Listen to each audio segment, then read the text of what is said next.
انا اعطیناک الکوثر. میں جلدی سے اب اس کو سورت کو بھی مکمل کر دوں تاکہ یہ ہماری سورت کمپلیٹ ہو جائے. ترجمہ کر دیتا ہوں. انا اعطیناک الکوثر، اے نبی ہم نے آپ کو عطا کی کوثر. فصلی، پس آپ نماز پڑھیے، لربک اپنے رب کے لیے، ونحر اور قربانی کیجیے. انا بے شک، شانئک آپ کا دشمن، هو الابتر وہی دم کٹا ہے، وہی اسی کی نسل ختم ہوگی، اسی کا ذکر خیر ختم ہو جائے گا، وہی ناقص ہے، اس کا کوئی نام لینے والا ان کے بعد نہیں ہوگا. سمجھ رہے ہیں بات کو؟ اس صورت کا میں شان نزول بتا دیتا ہوں آپ کو، کچھ اس کی فضیلت کیا ہے اور اس کی تفسیر کیا ہے. یہ آپ کو تحریری شکل میں مل جائے گی، لہذا لکھنے کی ضرورت نہیں ہے. ٹھیک ہے؟ جیسے سورہ فلق اور سورہ ناس کا خلاصہ مل گیا نا آپ لوگوں کو. کس کس کو ملا ہے؟ سب کو مل گیا؟ آپ کو نہیں ملا؟ نیٹ سے دیکھ لیں، مل جائے گا انشاءاللہ. کب سے بھیجا ہوا ہے؟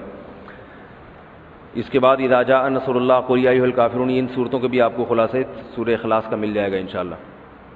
تو یہ جو بھی بتا رہا ہوں یہ بھی تحریری شکل میں آپ کو دے دیا جائے گا. اس صورت کا شان نزول یہ ہے کہ رسول اللہ صلی اللہ علیہ وسلم کو اللہ تعالیٰ نے حضرت خدیجہ سے 2 بیٹے دیے تھے. ایک کا نام تھا قاسم اور ایک کا نام تھا ابراہیم. آپ صلی اللہ علیہ وسلم کی جتنی بھی اولاد ہوئی ہے صرف حضرت خدیجہ سے ہوئی ہے. حضرت خدیجہ کے علاوہ آپ کی اولاد کسی اور زوجہ سے نہیں ہوئی. حضرت خدیجہ سے 4 بیٹیاں تھیں اور 2 بیٹے. ایک بیٹے کا نام قاسم، دوسرے کا نام ابراہیم. قاسم کی جب ولادت ہوئی ان کا بھی انتقال ہو گیا، اور ابراہیم کی ولادت ہوئی تو ان کا بھی انتقال ہو گیا. عرب میں نرینہ اولاد کی بڑی اہمیت تھی، کیونکہ انسان کا نسب اس کی نرینہ اولاد سے چلتا ہے، بیٹیوں سے نہیں چلتا. بیٹیاں تو غیروں کی ہوتی ہیں، رخصتی ہو کے دوسروں کے ہاں چلی جاتی ہیں، ان کے نسل میں اضافہ کرتی ہیں، ان کی نسل بڑھاتی ہیں. اپنے شوہر اور اپنے شوہر کے ددیال کی نسل میں اضافہ کریں گی. وہ اپنے باپ کی نسل میں اضافہ کون کرتا ہے؟ بیٹا. کیونکہ نسب کس سے چلتا ہے؟ باپ سے چلتا ہے، سوائے بلاول بھٹو کے. بلاول بھٹو کے بارے میں کہتا ہوں کہ بلاول بھٹو اسلامی تاریخ، غیر مسلموں کے ہاں تو ماں سے چلتا ہے جو نیچر کے خلاف ہے، لیکن اہل اسلام میں، اسلامی تاریخ میں سوائے بلاول بھٹو کے آج تک کوئی ایسا شخص پیدا نہیں ہوا جس کے نسب اور خاندان ماں سے چلتا ہو. بلاول بھٹو زرداری کے بیٹے ہیں، مگر خاندان ان کا کیا کہلاتا ہے؟ قوم جو آخر میں لگتی ہے وہ بھٹو کہلاتی ہے. حالانکہ وہ بھٹو ان کی والدہ تھیں، ان کے والد محترم بھٹو نہیں. تو سیاست میں انہوں نے نسب ہی کو بگاڑ دیا اپنا. سمجھ رہے بات کو؟ تو یہ سیاسی لوگ اتنے خطرناک ہوتے ہیں کہ یہ اپنے باپ کے نسب کو بدل دیتے ہیں سیاست کے چکر میں، کیونکہ زرداری لگے گا تو ووٹ نہیں ملیں گے. ووٹ بھٹو کے نام کو کیش کرانا ہے. خیر، تو رسول اللہ صلی اللہ علیہ وسلم کے 2 بیٹے ہوئے، دونوں کا انتقال ہو گیا. عرب میں بے اولادی کو بھی معیوب سمجھتے تھے، کیونکہ آپ کی نسل چلے گی بیٹوں سے، اور بیٹے ہیں جو باپ کی بہت زیادہ عزت کا ذریعہ بنتے ہیں. بیٹیوں کے اپنے فضائل ہیں، لیکن ظاہر ہے نسل بیٹیوں سے نہیں چلتی. تو جب نبی صلی اللہ علیہ وسلم کے دونوں بیٹے مر گئے، دنیا سے چلے گئے، تو عاص ابن وائل بہت بڑا دشمن تھا اہل اسلام کا، وہ اور قریش، دیگر قریش، وہ یہ کہنے لگے کہ محمد صلی اللہ علیہ وسلم معاذ اللہ ابتر ہیں. کیا مطلب؟ ان کی نسل ختم، اور ان کا نام لینے والا ان کے بعد دنیا میں کوئی نہیں ہوگا، کیونکہ بیٹے ہی نہیں ہیں. تو یاد کون رکھے گا؟ اولاد ہی نہیں ہے، باپ دادا کے نام کون لے گا؟ اولاد تو ہے ہی نہیں، بیٹیاں ہیں. سمجھ رہے بات کو؟ آپ صلی اللہ علیہ وسلم کو اس طعنے سے تکلیف ہوتی تھی، تو اس پر یہ صورت نازل ہوئی کہ اے نبی، آپ کا ذکر ختم نہیں ہوگا، آپ کی روحانی اولاد بہت ہوگی. باقی اللہ نے آپ کو بیٹا کیوں نہیں دیا، یہ دیا تو اٹھا کیوں لیا، اس کی حکمت ایک اور مقام پہ بیان کی گئی ہے، وہ میں بتاتا ہوں آپ کو بعد میں. لیکن بتایا گیا کہ اے نبی، آپ کا ذکر ختم نہیں ہوگا، بلکہ یہ جو کہہ رہے ہیں نا کہ آپ کو خیر نہیں ملی، ابتر اسے کہتے ہیں جس کے نسل میں یا جس کو، کیونکہ جس کی اولاد نہیں ہے نا اس کو یہ سمجھا جاتا ہے، اور حقیقت بھی ایسا ہی ہے کہ بہت بڑی خیر سے محروم ہو گیا. وہ بڑھاپے میں خدمت کے لیے نہیں ہے، کاروبار سنبھالنے کے لیے کوئی نہیں ہے، دین کے مشن کو آگے لینے کے لیے، چلانے کے لیے نہیں ہوگا، اور تذکرہ نسل میں نہیں ہو سکے گا. تو یہ ساری بھلائیوں سے انسان محروم ہو جاتا ہے. تو نبی کو تسلی دی گئی انا اعطینا الکوثر، اے نبی ہم نے آپ کو خیر کوثر کہتے ہیں خیر کثیر کو، بہت زیادہ بھلائیاں ہم نے آپ کو عطا کر دی ہیں۔ کوثر سے نہر کوثر تو ہے، لیکن کوثر کا جو لغوی مطلب ہے، ڈکشنری میں جو مطلب ہے وہ کیا ہے؟ اصل میں حوض کوثر کو نہیں کہتے، بلکہ کسے کہتے ہیں؟ خیر کثیر۔ اے نبی ہم نے آپ کو خیر کثیر عطا کی ہے، جس میں کیا ہے؟ نبوت، عزت، آپ کا قیامت تک تذکرہ ہوتا رہے گا، یہ ساری چیزیں ہم نے آپ کو عطا کر دی ہیں، لہذا ان کے تانوں سے پریشان ہونے کی ضرورت نہیں ہے۔ ان کے نرینہ اولاد ہوگی تو بھی ان کا تذکرہ نہیں ہوگا، اور آپ کے نرینہ اولاد نہ ہو کے بھی آپ کی روحانی اولاد قیامت تک باقی رہے گی، اور آپ کا تذکرہ بہت زیادہ ہوتا رہے گا۔ یہ خیر کثیر ہم نے آپ کو عطا کی ہے۔ پھر اسی خیر کثیر میں سے ایک خیر حوض کوثر بھی ہے، جس کا نام کوثر اس لیے رکھا گیا کہ وہ ایک پانی کی نہر ہے جو نبی صلی اللہ علیہ وسلم کو قیامت کے دن دی جائے گی، اور آپ صلی اللہ علیہ وسلم خود بھی اس سے پئیں گے اور اپنے امتیوں کو بھی اس سے پلائیں گے۔ اس پانی میں بھی اللہ نے خیر کثیر رکھی ہے۔ وہ خیر کثیر کیا ہے وہ ابھی انشاءاللہ میں بتاؤں گا۔ تو اس کا مصداق یعنی یہ آیت منطبق ہوتی ہے حوض کوثر پر بھی، ٹھیک ہے؟ تو یہ تو اس کا شان نزول ہے کہ اللہ نے بتا دیا کہ یہ جو آپ پر طنز اور طعنے کر رہے ہیں یہ لوگ ہیں جن کی نسل ہے ختم ہونے والی، ان کا نام لینے والا کوئی بھی نہیں ہوگا۔ بڑے بڑے سرداروں کے نام تو لیا جاتا ہے ان کا آج، لیکن اچھے جذبے سے نہیں لیا جاتا، ان کا نام برائی کے طور پہ لیا جاتا ہے۔ یہ تو اس صورت کا ہو گیا شان نزول۔ اس صورت کی فضیلت کیا ہے؟ حدیث میں آتا ہے، صحابہ کہتے ہیں کہ ہم بیٹھے ہوئے تھے رسول اللہ صلی اللہ علیہ وسلم کے ساتھ مسجد میں، آپ صلی اللہ علیہ وسلم پر ایک دم کچھ غنودگی سی طاری ہوئی، بے ہوشی کی کیفیت طاری ہوئی جیسے وحی میں ہوتی تھی۔ تو اس کے بعد جب آپ صلی اللہ علیہ وسلم بالکل بیدار ہوئے ہیں، نارمل حالت میں آپ صلی اللہ علیہ وسلم آئے ہیں، تو بڑے خوش تھے، اور آپ صلی اللہ علیہ وسلم نے اس صورت کی تلاوت کی۔ اللہ کے نبی پر جب وحی آتی تھی نا، تو جیسے ہی آپ صلی اللہ علیہ وسلم ہوش کی حالت میں آتے تھے تو فوراً ان آیتوں کی تلاوت شروع کر دیا کرتے تھے تاکہ میں بھول نہ جاؤں۔ تو آپ نے فوراً بسم اللہ الرحمن الرحیم پڑھا، اور انا اعطیناک الکوثر فصل لربک وانحر ان شانئک هو الابتر، یہ آیتیں نازل ہوئیں اور آپ نے فوراً ان آیتوں کی تلاوت شروع کر دی۔ جب یہ شروع ہوئی تو صحابہ نے پوچھا یہ کوثر کیا چیز ہے؟ آپ صلی اللہ علیہ وسلم نے فرمایا میرے رب نے مجھے بشارت دی ہے کہ قیامت کے دن مجھے ایسی نہر ملے گی، وہ نہر ایسی ہے کہ اس کے جو پیالے ہیں جس سے لوگ پانی پئیں گے وہ چاندی کے ہیں، اور ان کی تعداد ان پیالوں کی، گلاسوں کی اتنی ہے جیسے آسمان کے ستارے، اور اس نہر کا پانی برف سے زیادہ سفید ہے اور شہد سے زیادہ میٹھا ہے، اور میری امت میں کوئی بھی اس کا پانی پیے گا تو اسے کبھی بھی پیاس نہیں لگے گی۔ میدان حشر میں جو لوگوں کا سب سے بڑا مسئلہ ہوگا وہ پیاس ہوگا، سب سے بڑا مسئلہ۔ اور کہتے ہیں سمندروں کا پانی بھی اگر پی لے کوئی ساتوں سمندروں کا تو اس کی پیاس نہیں بجھے گی۔ تو میرے اللہ نے مجھے یہ نہر دی ہے، جو میرا امتی اس سے پی لے گا اسے کبھی بھی ہمیشہ کے لیے اس کی پیاس ختم ہو جائے گی۔ پھر آپ صلی اللہ علیہ وسلم نے فرمایا اسی موقع پر، اسی حدیث میں، کہ کچھ میری امتی آئیں گے حوض کوثر سے پانی پینے کے لیے، فرشتے انہیں وہاں سے ہٹائیں گے، دھتکاریں گے، میں کہوں گا کہ یہ میرے امتی ہیں، تو فرشتے کہیں گے کہ آپ کو علم نہیں ہے ما احدثوا بعدک، کہ انہوں نے آپ کے بعد بدعتیں ایجاد کر لی تھی، ہیں تو آپ کے امتی مگر انہوں نے آپ کے دین میں تبدیلیاں کر لی تھی، جو دین آپ ان کو دے کر گئے تھے اس پر انہوں نے قناعت نہیں کی، اپنی طرف سے اس میں اضافے کیے، ایڈیشن کہتے ہیں نا، بہت ساری چیزیں بڑھا لی انہوں نے۔ تو اس میں وعید بھی آپ صلی اللہ علیہ وسلم نے بتا دی کہ حوض کوثر سے بدعتی کو پانی پینے کی توفیق۔ ظاہر ہے بہت سخت دباؤ اور جبر ہے آپ کے اوپر، تو ایسے موقع پہ ایسا کام کرنے کی ضرورت ہے جس سے آپ کو ثابت قدمی ملے اور اللہ کا قرب حاصل ہو۔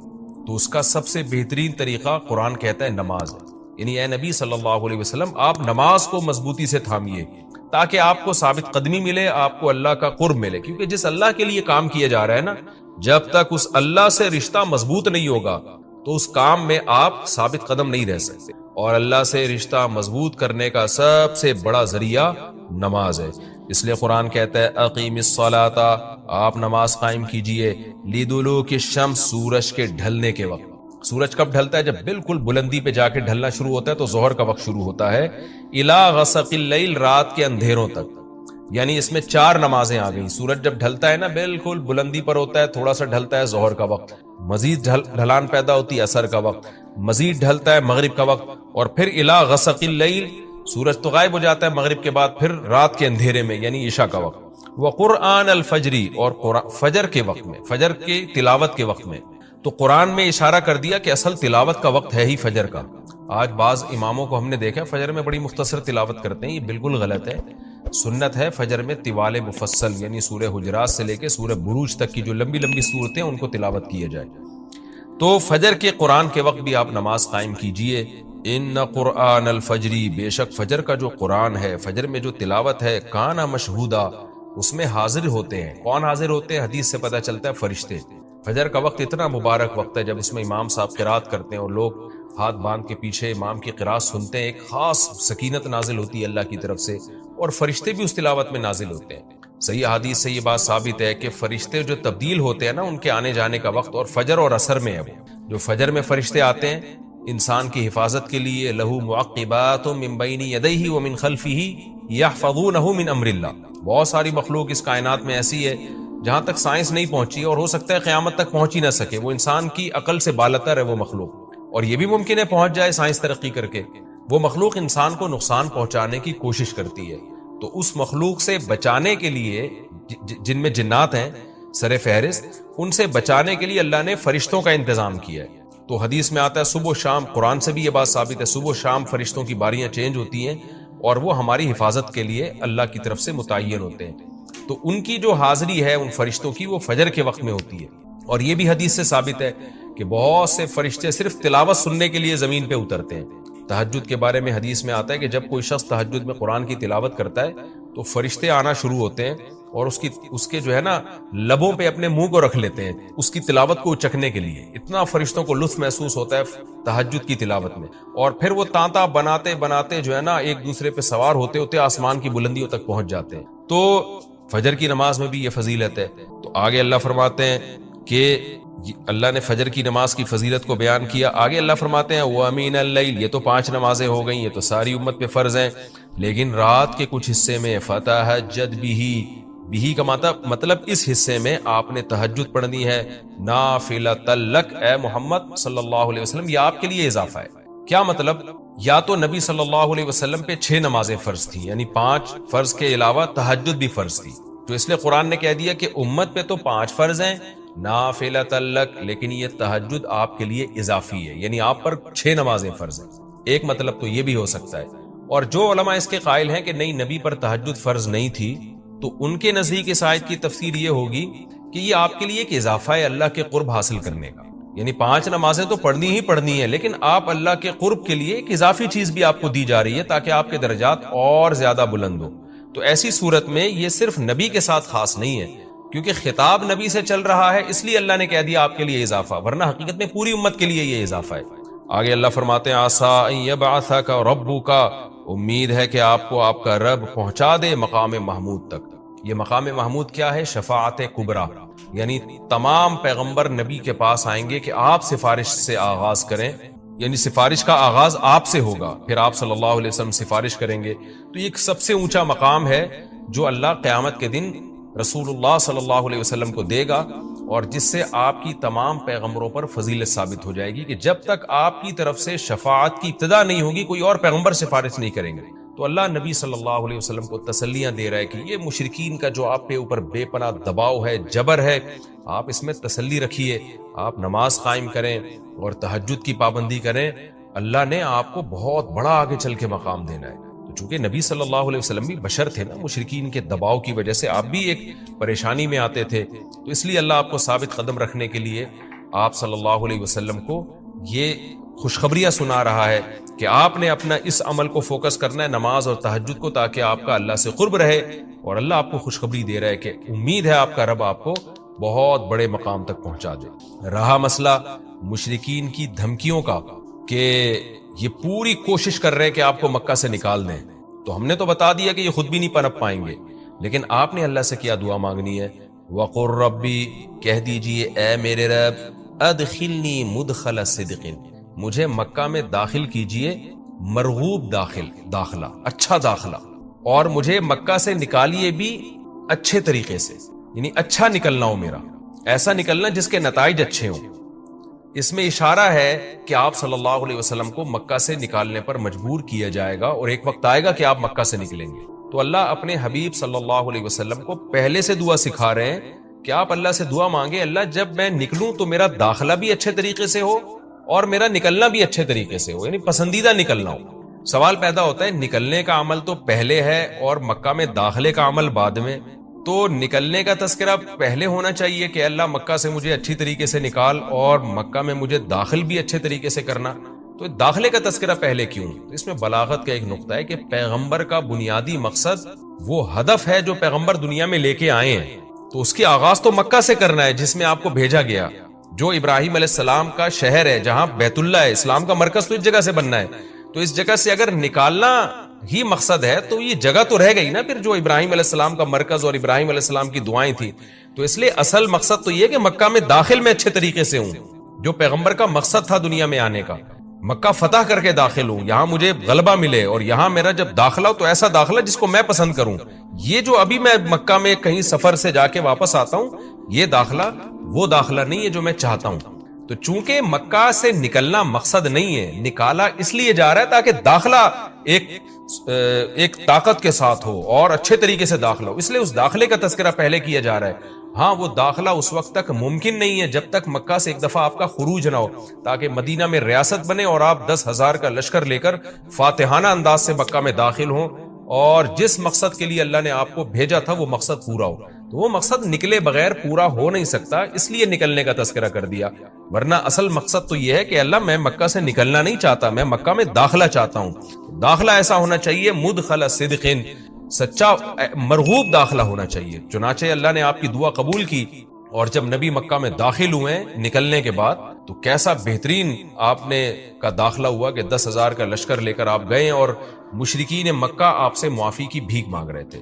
تو یہ مکی آیتیں اس وقت تو ظلم کے پہاڑ توڑے جا رہے تھے، لیکن پیغمبر سے اس طرح کی دعائیں کروائی جا رہی تھیں، وَأَخْرِجْنِي مُخْرَجَ صِدْقٍ، اور اللہ مرغوب نکلنا ہو، یعنی جب میں نکلوں تو بھی میرا اچھا ٹھکانہ ہو۔ چنانچہ آپ کا نکلنا بھی بڑا اچھا ہوا کہ پورا مدینہ آپ کے استقبال میں کھڑا ہوا تھا، اور طلع البدر علینا من ثنیۃ الوداع، یہ جو ترانے ہیں یہ مدینہ کی بچیاں آپ کے استقبال میں پڑھ رہی تھی۔ تو آپ کا نکلنا بھی اچھا ہوا، یعنی مدینہ میں داخلہ جو مکہ سے نکل کے، اور پھر جو مکہ میں آنا وہ تو اس سے بھی زیادہ عزت اور شان کے ساتھ ہوا۔ وَاجْعَلْ لِي مِن لَّدُنْكَ سُلْطَانًا نَصِيرًا، اور اللہ تو بنا دے میرے لیے اپنے پاس سے زبردست طاقت جس میں میری مدد ہو، غلبہ دے دے مجھے مشرکین پر۔ یہ بھی مستقبل کی دعا ہے جو ان حالات میں نبی سے منگوائی جا رہی ہے، اور اللہ نے آپ کی ساری دعاؤں کو قبول کیا، سلطان نصیر بھی دے دیا آپ کو، غلبہ بھی دے دیا مکہ پہ، ایسا غلبہ جس میں اللہ کی مدد تھی، اور وہ کمزور غلبہ نہیں تھا، طاقتور غلبے کو سلطان کہا جاتا ہے۔ اور مدینہ میں جانا بھی آپ کا پسندیدہ ہوا، اور مکہ میں آنا بھی آپ کا پسندیدہ ہوا۔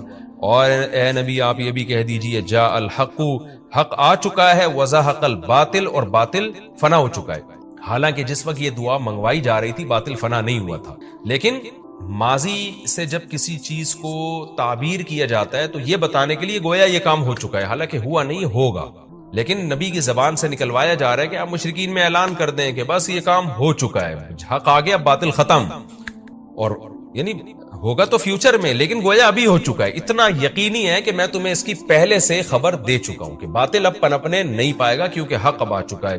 ان الباطل کان زہوقا، اور باطل تو ہے ہی فنا ہونے والی چیز، جب حق آتا ہے تو باطل فنا ہو جاتا ہے۔ نبی صلی اللہ علیہ وسلم جب مکہ مکرمہ میں داخل ہوئے نا تو آپ بتوں کو چھڑیوں سے گراتے تھے، چھڑی سے مکہ میں داخل ہو کے 360 بت کو ایک ایک کر کے چھڑی مارتے تھے، اور وہ بت الٹے لڑکتے تھے۔ تو آپ اس موقع پر یہ آیت پڑھ رہے تھے کہ جاء الحق وزہق الباطل ان الباطل کان زہوقا۔ کیا کیفیات بنتی ہوں گی صحابہ کی اور پیغمبر کی اس وقت کہ جو خوشخبری ان کو 13 سال پہلے دی گئی تھی، کئی سال پہلے دی گئی تھی، اور یقینی دی گئی تھی کہ یہ ہو چکا، تو اللہ نے اپنی آنکھوں سے دکھا دیا کہ کیسے بتوں کو بیت اللہ سے نکالا جا رہا ہے، اور اللہ کے گھر کو کیسے شرک سے پاک کیا جا رہا ہے۔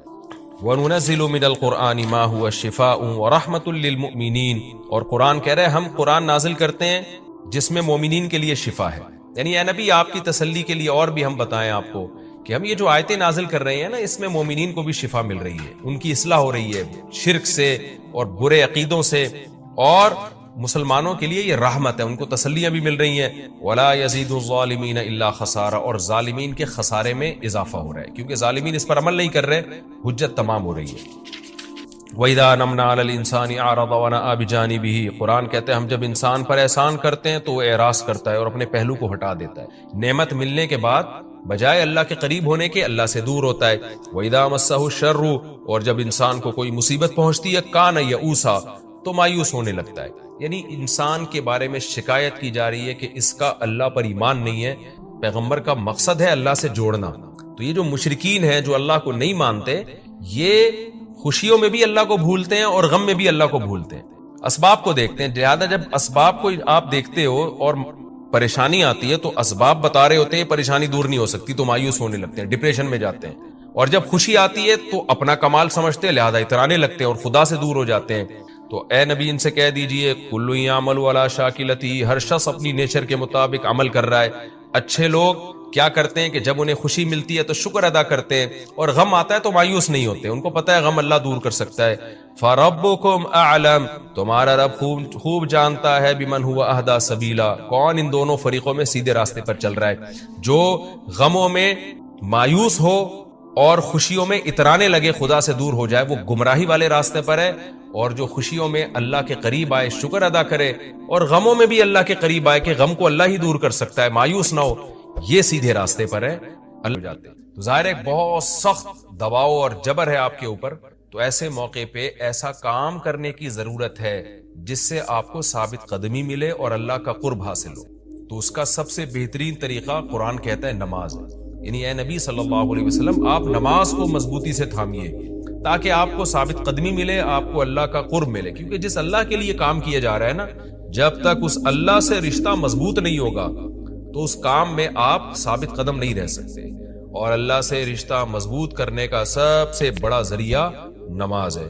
اس لیے قرآن کہتا ہے اقیم الصلاۃ، آپ نماز قائم کیجئے، لدلوک الشمس، سورج کے ڈھلنے کے وقت. سورج کب ڈھلتا ہے؟ جب بالکل بلندی پہ جا کے ڈھلنا شروع ہوتا ہے تو ظہر کا وقت شروع ہوتا ہے. الی غسق اللیل، رات کے اندھیروں تک. یعنی اس میں 4 نمازیں آ گئیں. سورج جب ڈھلتا ہے نا، بالکل بلندی پر ہوتا ہے، تھوڑا سا ڈھلتا ہے ظہر کا وقت، مزید ڈھلان پیدا ہوتی ہے عصر کا وقت، مزید ڈھلتا ہے مغرب کا وقت، اور پھر الی غسق اللیل، سورج تو غائب ہو جاتا ہے مغرب کے بعد، پھر رات کے اندھیرے میں یعنی عشاء کا وقت. وقرآن الفجر، اور فجر کے وقت میں، فجر کی تلاوت کے وقت میں. تو قرآن میں اشارہ کر دیا کہ اصل تلاوت کا وقت ہے ہی فجر کا. آج بعض اماموں کو ہم نے دیکھا فجر میں بڑی مختصر تلاوت کرتے ہیں، یہ بالکل غلط ہے. سنت ہے فجر میں طوال مفصل، یعنی سورہ حجرات سے لے کے سورہ بروج تک کی جو لمبی لمبی صورتیں ان کو تلاوت کیا جائے. تو فجر کے قرآن کے وقت بھی آپ نماز قائم کیجئے. ان قرآن الفجر، بے شک فجر کا جو قرآن ہے، فجر میں جو تلاوت ہے، کان مشہودا، اس میں حاضر ہوتے ہیں. کون حاضر ہوتے ہیں؟ حدیث سے پتہ چلتا ہے فرشتے.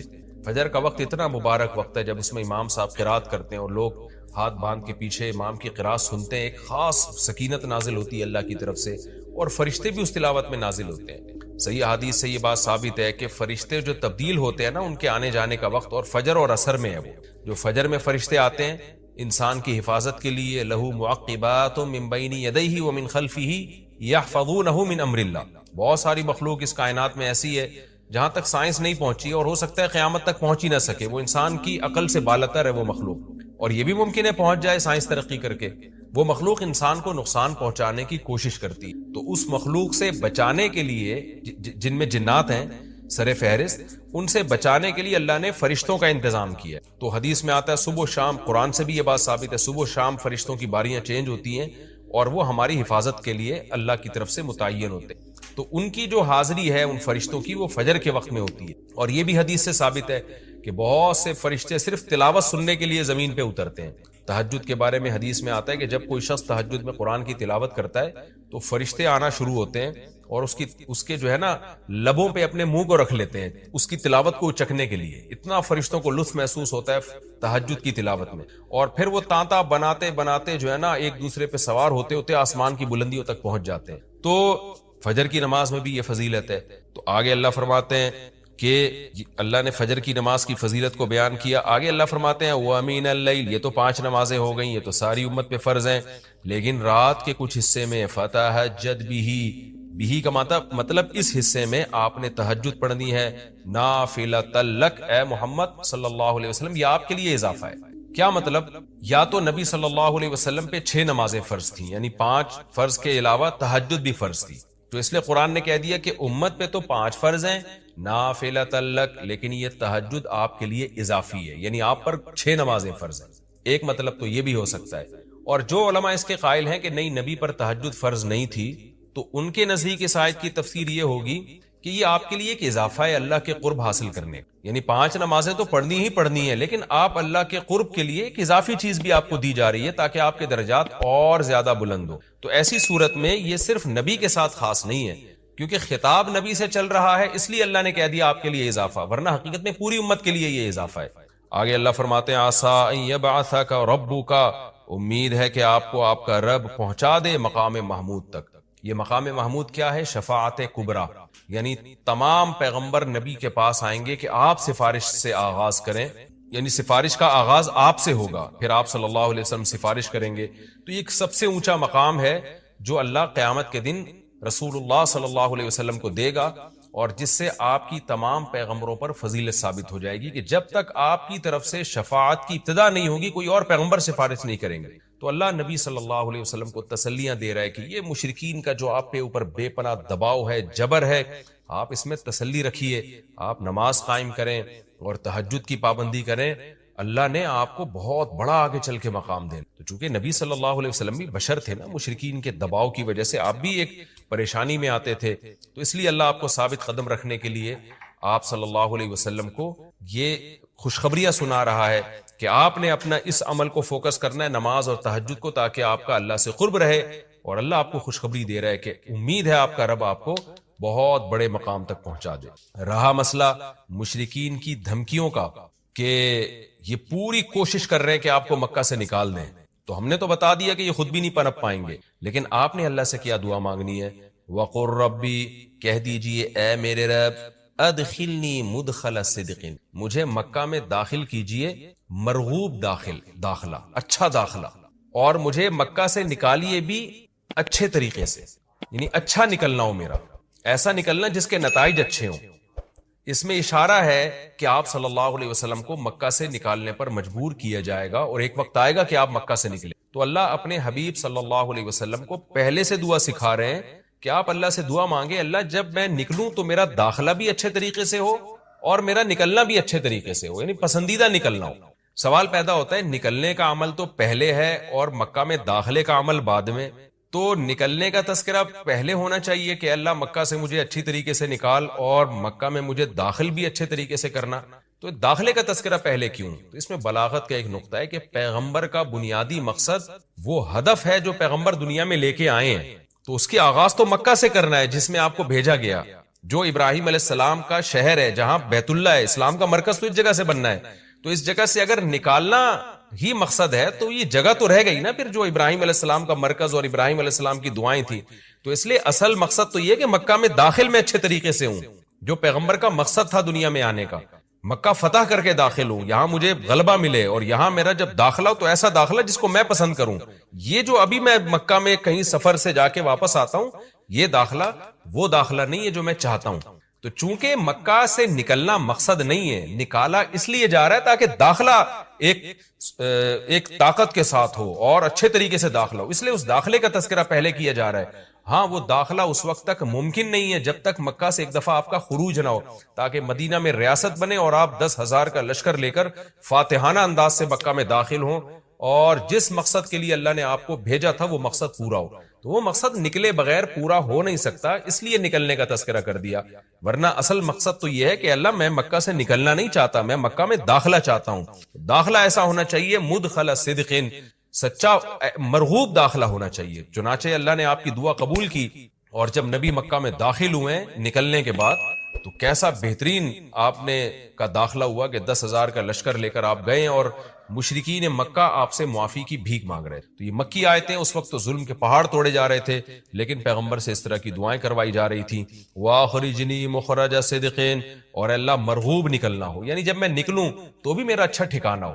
چنانچہ آپ کا نکلنا بھی بڑا اچھا ہوا کہ پورا مدینہ آپ کے استقبال میں کھڑا ہوا تھا، اور طلع البدر علینا من ثنیۃ الوداع، یہ جو ترانے ہیں یہ مدینہ کی بچیاں آپ کے استقبال میں پڑھ رہی تھی. تو آپ کا نکلنا بھی اچھا ہوا، یعنی مدینہ میں داخلہ جو مکہ سے نکل کے، اور پھر جو مکہ میں آنا وہ تو اس سے بھی زیادہ عزت اور شان کے ساتھ ہوا.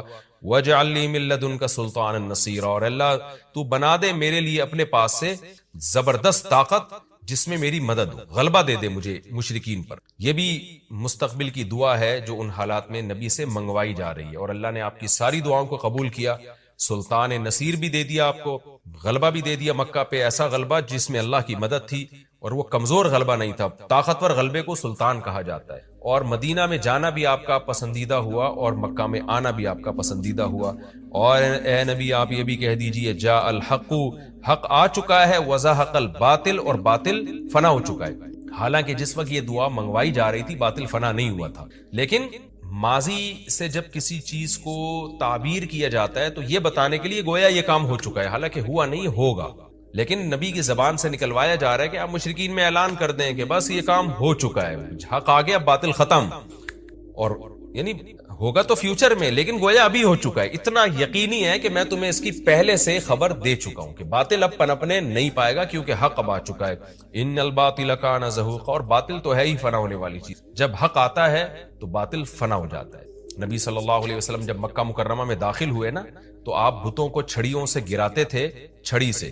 مکہ میں داخل ہو کے 360 بت کو ایک ایک کر کے چھڑی مارتے تھے، اور وہ بت الٹے لڑکتے تھے. تو آپ اس موقع پر یہ آیت پڑھ رہے تھے کہ جاء الحق وزہق الباطل ان الباطل کان زہوقا.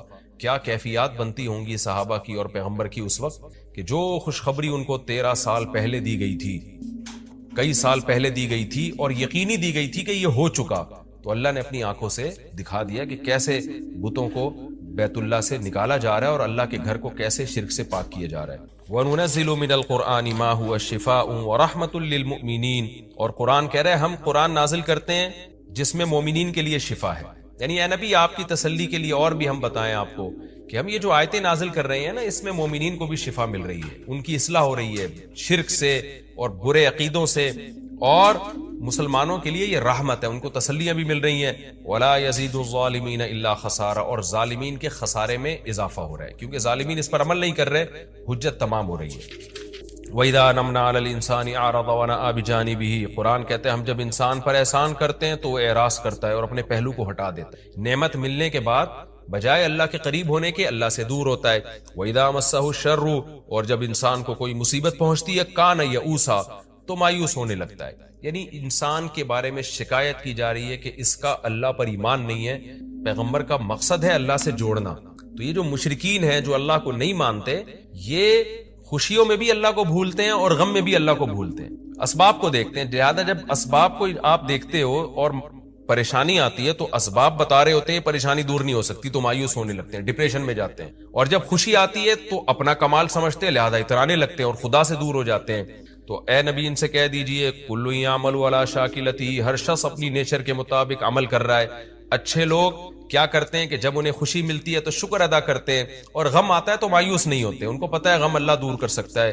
فَرَبُّكُمْ أَعْلَمُ، تمہارا رب خوب جانتا ہے بِمَنْ هُوَ أَهْدَىٰ سَبِيلًا، کون ان دونوں فریقوں میں سیدھے راستے پر چل رہا ہے. جو غموں میں مایوس ہو اور خوشیوں میں اترانے لگے خدا سے دور ہو جائے، وہ گمراہی والے راستے پر ہے. اور جو خوشیوں میں اللہ کے قریب آئے، شکر ادا کرے، اور غموں میں بھی اللہ کے قریب آئے کہ غم کو اللہ ہی دور کر سکتا ہے، مایوس نہ ہو، یہ سیدھے راستے پر ہے. اللہ خوب جانتا ہے کون سیدھے راستے پر ہے، یعنی اس میں اللہ نے اشارہ دے دیا کہ یہ لوگ سیدھے راستے پر ہے، تو ہمیں ایسا بننا چاہیے. یہ ہمارا رکوع کمپلیٹ. تہجد کی نماز سنت ہے یا نفل؟ تہجد کی نماز سنت ہے. جو لا اللہ نے بنا دیا اس کو فالو کرنا پڑے گا. کیسے؟ ایک مثال دیتا ہوں. لوگ کہتے ہیں نا توبہ سے ہر گناہ معاف ہوتا ہے معاف. جو آپ کے ذمہ قرض آ گیا نا، دین اللہ کی کا حق یا مخلوق کا، وہ دینا پڑے گا. 20-30 سال آپ نے نمازیں قضا کر دی، آپ مسلمان تھے، آپ پہ نماز فرض تھی، آپ کو 30 سال کے بعد خیال آیا، اللہ معاف کرے گا، لیکن اللہ کہے گا قرض ادا کرو، اب قضا پڑھو اس کو. یہ جو لوگ کہتے ہیں نا قضاء عمری نہیں ہے، یہ فضول باتیں کرتے ہیں، اجماع امت کے خلاف باتیں کرتے ہیں. آج کل کے اسکالرز جو بھی اجماع امت کے خلاف لے کے جا رہا ہے، آپ اس کی بات کو اٹھا کے دیوار پہ مار دو. اس پر اجماع امت کا، آج کل کے مفتیوں کے اختلاف کی کوئی ویلیو نہیں ہے. جو پہلے مسائل اتفاقی ہو چکے ہیں وہ ہو گئے. تو آپ کیا سمجھتے ہو کہ آپ نے نماز کی توبہ کر لی, اللہ معاف کر دے گا؟ اللہ کہے گا معاف کر دوں گا. معاف کیا کروں گا؟ ٹائم پہ پڑھنی تھی نہیں پڑھی, یہ جرم معاف کر دوں گا.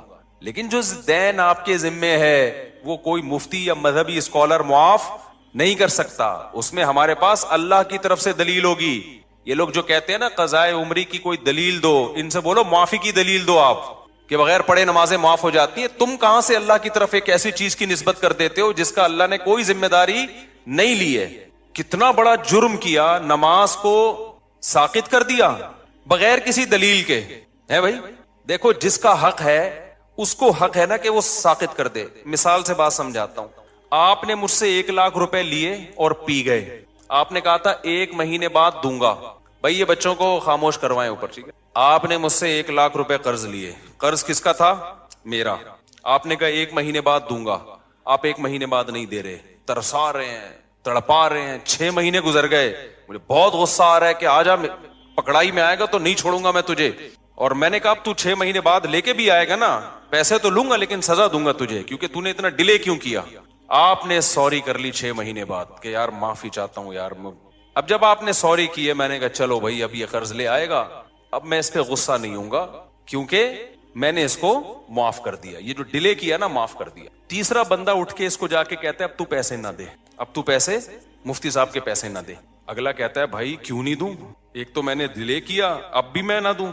تو وہ اگلا بندہ کہتا ہے بھائی اس کی کیا دلیل ہے کہ تیرے ذمے مفتی صاحب کے پیسے ہیں؟ اس پہ کوئی حدیث, اس پہ کوئی قرآن کی آیت کہ تو نے ابھی بھی دینے ہیں؟ تو یہ سمجھدار ہوگا تو کیا کہے گا, بھائی یہ معاف کرنے کا حق اس کو ہے جس نے پیسے دیے ہیں, یہ تھرڈ پرسن کو بولو نہیں. تو اگر مفتی صاحب نے ایسی کوئی بات کہی ہے کہ جو ڈیلے کر دے گا تو میں معافی کر دوں گا, یعنی جو ٹائم پہ میرا قرضہ نہیں دے گا نا, اب اس کو میری طرف سے یہ سہولت ہے کہ صرف توبہ کر لے, قرضہ بھی ختم. اس سے بڑا مفتی دنیا میں کوئی بیوقوف دیکھا آپ نے جو کہے کہ جس نے میرے پیسے ٹائم پہ نہیں دیے اب وہ صرف سوری کرے گا, صرف سوری کرے گا تو وہ پورا ہی اڑا دوں گا میں اس سے قرضہ. تو اگر یہ سامنے والا جو 1,00,000 روپے کھا کے بیٹھا ہوا ہے نا, یہ 2 نمبر ہوگا نا, تو ان مذہبی اسکالر کی باتیں اس کو فوراً سمجھ میں آئیں گی جو یہ کہہ رہے ہیں کہ نہ دو. لیکن 1 نمبر ہوگا نا تو وہ کہے گا اس کی کیا دلیل ہے کہ جس کا حق تھا اس نے معاف کر دیا ہے, اس کی دلیل. مفتی صاحب سے کوئی تحریر لے کر آؤ. قضائے عمری کے ساتھ یہی حشر کیا ہے آج کل کے مذہبی اسکالرز نے, اور آج کل کے مذہبی اسکالرز کو جنہوں نے اپنا باپ بنا لیا ہے, ائمہ مجتہدین کو چھوڑ کر, ان لوگوں نے بھی یہی حشر کیا ہے. اللہ میاں نے کہا تھا نماز قائم کرو, فجر کی نماز فجر کے ٹائم پہ ہونی چاہیے, ظہر کی ظہر کے ٹائم پہ ہونی چاہیے. لوگوں نے کیا کیا, نہیں قائم کی, قضا کرتے رہے, 10 سال تک قضا کر کے اپنے اوپر ایک بوجھ کھڑا کر لیا. تو آپ کو خیال آیا کہ یار میں نے بہت بڑا جرم کیا, 10 سال نمازیں نہیں پڑھی, میں توبہ استغفار کروں. آج کل کے جو مذہبی اسکالر قرآن و سنت کے نام پہ جو بیوقوف بناتے ہیں, جن کو قرآن و سنت کے علاوہ سب کچھ آتا ہے, سینس تو ہے ہی نہیں. میں بار بار کہتا ہوں یہ جو آج کل کے مذہبی اسکالر تمہیں مجتہدین سے ہٹا رہے ہیں نا قرآن و سنت کے نام پہ, خدا کی قسم یہ قرآن و سنت میں نہیں لے کر آ رہے, یہ اپنا منجن بیچ رہے ہیں. قرآن و سنت جو ایکسپلین پہلے ہو چکا ہے نا وہ آتھینٹک ہے, وہ مستند ہے. آج کل کے تلوں میں تیل نہیں ہے ان اسکالرز میں, یہ اتحاد امت کے نام پہ اپنا منجن بیچ رہے ہیں. تو انہوں نے کیا کیا, 10 سال ایک آدمی نے نماز نہیں پڑھی, اتنا بڑا جرم کیا, اللہ کا قرض اس کے اوپر. حدیث میں آتا ہے دین اللہ احق ان یقضا, اللہ کا قرض سب سے زیادہ اس لائق ہے کہ وہ ادا کیا جائے. آپ نے اللہ کا قرض اپنے اوپر لاد دیا. اب آج کل کے اسکالر میں سے کوئی اسکالر اٹھا, اس نے کہا کہ صرف سوری کر لو اللہ تعالیٰ سے, یہ 10 سال کی نمازیں کیا ہو جائیں گی, معاف. جب آپ ریلائبل مفتیان کرام کے پاس گئے, انہوں نے کہا بھائی سوری کرنے سے یہ جرم معاف ہو جائے گا کہ آپ نے 10 سال تک پڑھی کیوں نہیں ہے, لیکن اللہ کا قرضہ معاف نہیں ہوگا. تو وہ اسکالر جو نام نہاد اسکالر ہیں, انہوں نے کہا اس کی کیا دلیل ہے کہ معاف نہیں ہوگا, ہے بھائی اس کی کیا دلیل ہے کہ معاف نہیں ہوگا؟ حالانکہ دلیل اس کی ہونی چاہیے کہ معاف ہو گیا ہے. کہ مفتی صاحب سے پوچھ کے آؤ کہ اس کی کیا دلیل ہے کہ وہ 10 سال کی نمازیں معاف نہیں ہوں گی. مفتی اگر مفتی ہوگا تو کہے گا اس لیے کہ ہمارے پاس اس کی کوئی دلیل نہیں ملتی کہ اللہ نے وہ نمازیں معاف کر دی ہیں. لہذا جو اسکالر یہ بات کر رہا ہے نا, مفتی کہے گا کہ اس سے پوچھ کے آؤ کہ اس کی کیا دلیل ہے کہ سوری سے وہ ساری نمازیں ذمے سے ساقط ہو جاتی ہیں توبہ کرنے سے, کیونکہ تمہارے پاس کوئی دلیل نہیں ہے کہ اللہ نے وہ معاف کر دی ہیں. تو تم اللہ کی طرف اس بات کی نسبت کیوں کر رہے ہو جو اللہ نے کہی نہیں ہے؟ کہاں اللہ نے لکھا ہے کہ جان بوجھ کر نماز چھوڑ دو گے تو میں نمازی ذمے سے ساقط کر دوں گا؟ کہیں لکھا ہوا ہے یہ؟ بولو بھائی کیا ہو گیا؟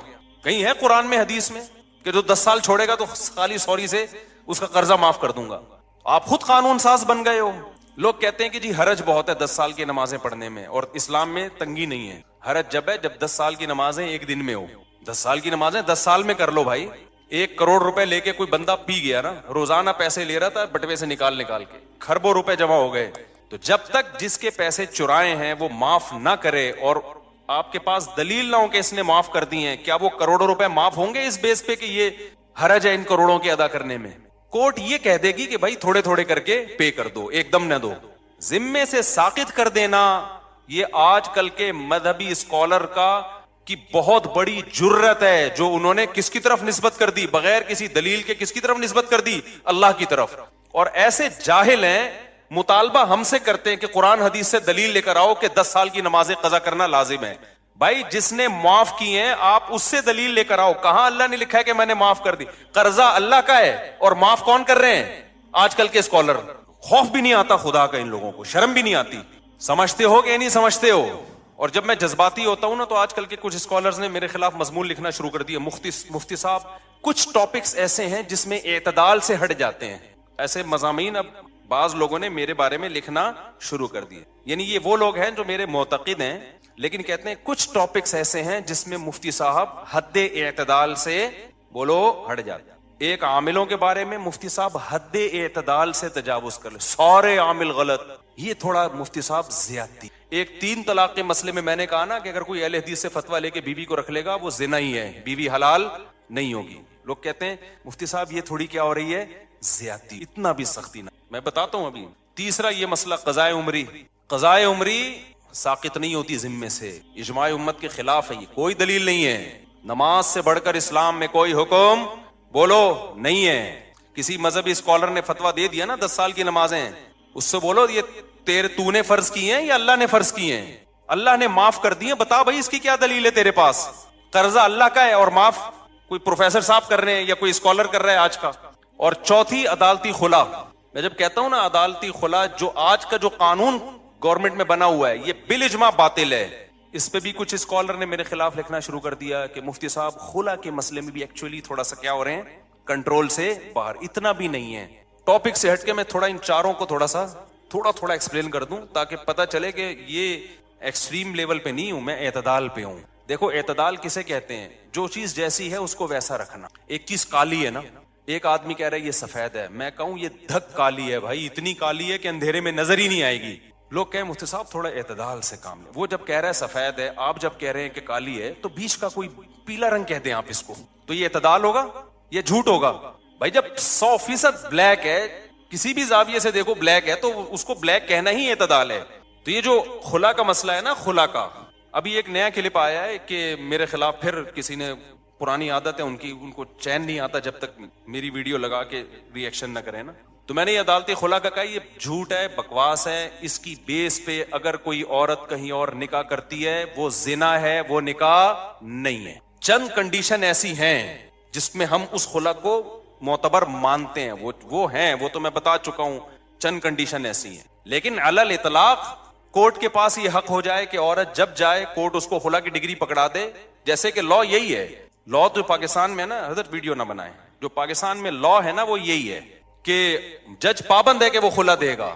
یہ خلا کلعدم ہے، اس کی کوئی حیثیت بولو نہیں ہے. اس پہ مشہور زمانہ اسکالر نے ابھی دوبارہ میرے خلاف کلپ بنایا کہ مشکات کی اتنی حدیثیں اور فلانی اتنی حدیثیں ہیں. ایک حدیث مشکات کی یا پورے ذخیرے حدیث میں میرا چیلنج ہے، خدا کے لیے مارکیٹ میں لے آؤ. ہمارے کان ترس گئے، آنکھیں ترس گئی. کوئی ایک حدیث ایسی نہیں ہے جس سے پتا چلتا ہو کہ عورت کو طلاق کا یا نکاح ختم کرنے کا حق ہے بذریعہ کورٹ. شوہر ظلم کر رہا ہو نا مخصوص نوعیت کا، اس کی بات میں نہیں کر رہا، وہ تو میں بھی مانتا ہوں. نارمل کنڈیشن میں یا چھوٹی موٹی باتوں میں ایک عورت نہیں رہنا چاہتی، وہ کہہ رہی میں نہیں رہنا چاہتی، یہاں شوہر کی مرضی کے بغیر عورت علیحدگی نہیں لے سکتی. اسلام میں نکاح میں داخل ہونے کا عورت کے پاس حق ہے، نکاح سے نکلنے کا عورت کے پاس اسلام میں رائٹ نہیں ہے. اب خواتین کو یہ بات اگر سمجھ میں نہیں آتی، چھوڑ دیں اسلام کو چینج نہ کریں. آپ اسلام چینج نہیں ہو سکتا. سمجھ میں آ رہی ہے بات کہ نہیں آ رہی؟ آپ چھوڑ دیں بھائی، ہمیں یہ اسلام میں لگتا ہے یہ ظلم ہے عورت کے اوپر، تو نہ لاؤ، آپ جاؤ کسی ہندو سے شادی کرو. آپ اس کے پاس ان کے پاس ہر وقت حق ہے بھائی. جیسے ہندو خود طلاق دے سکتا ہے، عورت بھی جب چاہے عدالت سے خلا لے سکتی ہے. اسلام میں ایسا ہی ہے. کوئی اسکالر یہ بات کرتا ہے نا کہ نہیں ایسا نہیں ہے، تو آپ میرے سامنے بٹھا دیں اس کو، آن لائن لے آئیں اس کو، مشہور آدمی ہو، اور آڑا ترچھا مشہور ہونے کے لیے بعض دفعہ آ جاتا ہے، تو میں بتاؤں گا مشکات میں کتنی حدیثیں ہیں، بخاری میں کتنی حدیثیں ہیں، وہ سارے میں ان کمبختوں کو ترجمے تک نہیں آتے ہیں حدیثوں کے. اگر عورت کے پاس بھی یہ رائٹ ہوتا ہے نا، کامن سینس بھی کوئی چیز ہوتی ہے. قرآن حدیث تو پہلے کامن سینس ہوگی تو قرآن حدیث سمجھ میں آئے گا نا. کامن سینس ہی نہیں ہے، قرآن حدیث تو ویسے ہی نہیں ان بیچاروں کے پاس، اور کامن سینس بھی نہیں ہے. اور وہ آج کل ہمیں بتا رہے ہیں کہ ابو حنیفہ امام شافعی کو فالو نہ کرو، ان لوگوں کو فالو کرو. کامن سینس کیا کہتی ہے کہ میاں بیوی میں اور گرل فرینڈ بوائے فرینڈ میں فرق کیا رہ جائے گا اگر عورت کے پاس بھی طلاق کا حق حاصل ہو جائے؟ فرق کیا رہ جائے گا؟ ارے میاں بیوی میں، بوائے فرینڈ اور گرل فرینڈ میں جب دونوں چاہیں بریک اپ ہو سکتا ہے کہ نہیں ہو سکتا؟ بولو نا. دونوں جب چاہیں ایک دوسرے کو چھوڑ دیں، تو پھر یہ میاں بیوی کے تکلف کی کیا ضرورت ہے؟ فرق صرف اتنا ہو جائے گا کہ گرل فرینڈ بوائے فرینڈ میں عورت ٹاٹا کر کے ویسے ہی چلی جاتی ہے، یہاں کورٹ سے کہے گی مجھے ٹاٹا کروا دو، کورٹ اس کو پکا ٹھپا لگا کے ڈگری دے دے گی. گرل فرینڈ میں تو پکا ٹھپا بھی نہیں لگتا، یہاں تو پکا ٹھپا لگ جائے گا. گرل فرینڈ بوائے فرینڈ اور میاں بیوی کا فرق ہی ختم ہو جائے گا. اتنی سینس اس بے وقوفوں میں نہیں ہے، اور یہ ہمارے باپ بنے ہوئے ہیں، ملین سبسکرائبر لے کے بیٹھے ہوئے ہیں یہ لوگ. میں تو کہتا ہوں یہ اس قوم کے ساتھ صحیح ہو رہا ہے. جیسے سیاسی حکمران جب کوٹتے ہیں نا میں پکڑ کے، صحیح کوٹتے ہیں بھائی، ووٹ کس نے دیا تھا؟ ووٹ بھی تو میں اور آپ ہی دیتے ہیں نا. تو یہ جو مذہبی اسکالر منجن بیچ رہے ہیں نا اور الو بنا رہے ہیں آپ، یہ بالکل صحیح ہو رہا ہے آپ لوگوں کے ساتھ، کیونکہ آپ نے قرآن و سنت کو سمجھنے کے لیے ابو حنیفہ پہ اعتماد نہیں کیا. آپ کو لگا وہ بیچاروں کو کچھ بھی نہیں آتا تھا، جو تابعین تبع تابعین کے دور کے لوگ تھے، آپ کو خیر وہ بیچارے منجن بیچ کے چلے گئے.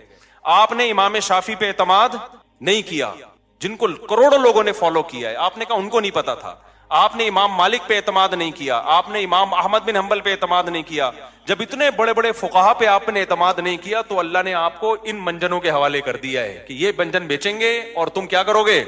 ان سے مسائل پوچھو گے. تو میں بہت کانفیڈنٹلی یہ کہتا ہوں یہ خلا کالعدم ہے، اس کی کوئی 2 ٹکے کی حیثیت نہیں ہے. جج اپنی بیوی کو طلاق دے سکتا ہے، کسی اور کی بیوی پہ اللہ نے جج کو اختیارات بولو نا نہیں دیے.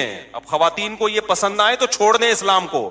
جہاں اتنے سارے کروڑوں کافر ہیں، چند عورتیں اگر جہنم میں چلی جائیں گی تو ہماری صحت پہ کوئی فرق نہیں پڑے گا. کیونکہ آج کل ایک نیا بھوت یہ سوار ہو گیا مذہبی اسکالرز پہ کہ خواتین کو خوش کرنے کے لیے ان کے وہ حقوق بیان کیے جا رہے ہیں جو اسلام نے دیے نہیں ہیں. فیور لینا ہے ان کو.